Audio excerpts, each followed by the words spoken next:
Hello, friends, and welcome to Adventures in Pixieland. My name's Amy, and I'm an ordained minister, and we are in Bible study. We are in the NIV, and we're in the book of Chronicles, and we are in chapter 12. Shishak attacks Jerusalem.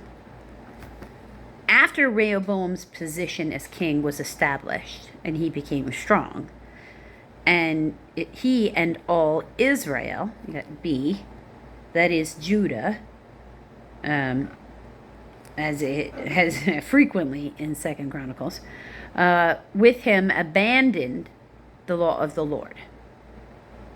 Okay, because they had been unfaithful to the Lord. Shishak, Shishak, king of Egypt, attacked Jerusalem in the 5th year of King Rehoboam. Now, I need you to understand, whoever this person, King Shishak, is, unless there's been a complete turnover in Egypt and the royal line is no longer the royal line, this is Rehoboam, grandson of Pharaoh. So this is either grandpa, uncle, or cousin who's attacking him. Is, not really any different than when all the time said, France and England are coming at each other. They attacked King Rome in the 5th year of King Rehoboam. Okay, we'll do it again. Because of they had been unfaithful to the Lord. Shishak, king of Egypt, attacked Jerusalem in the 5th year of King Rehoboam with 1,200 chariots and 60,000 horsemen, an innumerable troops of Libyans, Sukkites, Sukkites, and Cushites, Cushites, and it's got a footnote of C on there.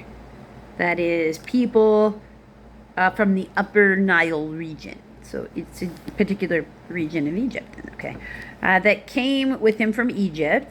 He captured the fortified cities of Judah and came as far as Jerusalem. Then the prophet Shemaiah, Shemaiah, came to Rehoboam and to the leaders of Judah who had been assembled in Jerusalem for fear of Shishak. And he said to them, "This is what the Lord says." Now, so remember, the leaders of Judah who had assembled, right? So some of those are going to be Rehoboam's own kids. "This is what the Lord says. You have abandoned me. Therefore, I now abandon you to Shishak." The leaders of Israel and the king humbled themselves and said, "The Lord is just." When the Lord saw that they humbled themselves, this word of the Lord came to Shemaiah. "Since they have humbled themselves, I will not destroy them, but will soon give them deliverance. My wrath will not be poured out in Jerusalem through Shishak. They will, however, become subject to him, so that they may learn the difference between serving me and serving kings of other lands." Ooh.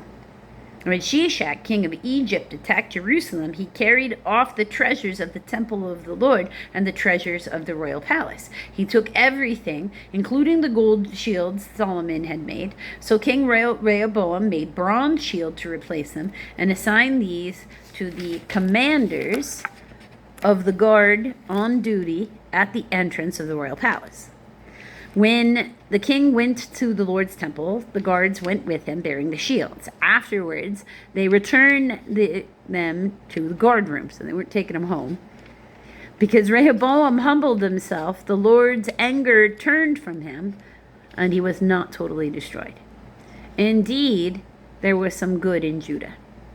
King Rehoboam established himself firmly in Jerusalem and continued as king.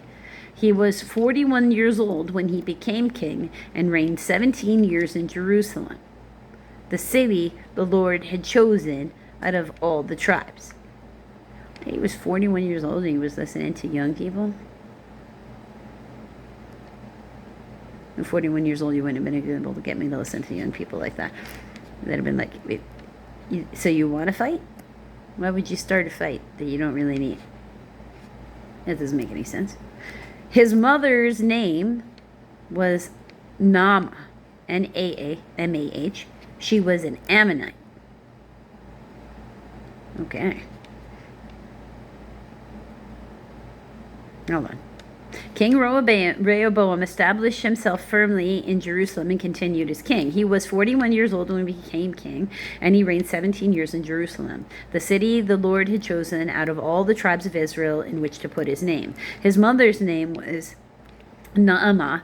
She was an Ammonite.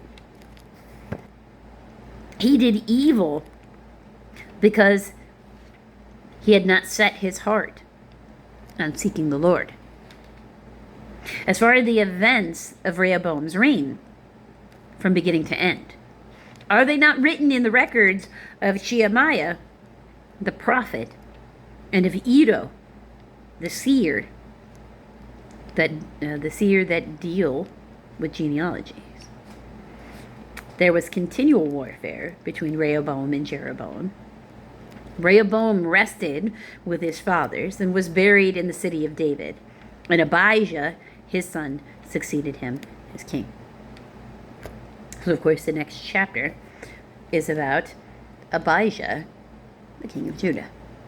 If you want to see how the priest felt about Abijah, you're going to need to come back for the next video, friends.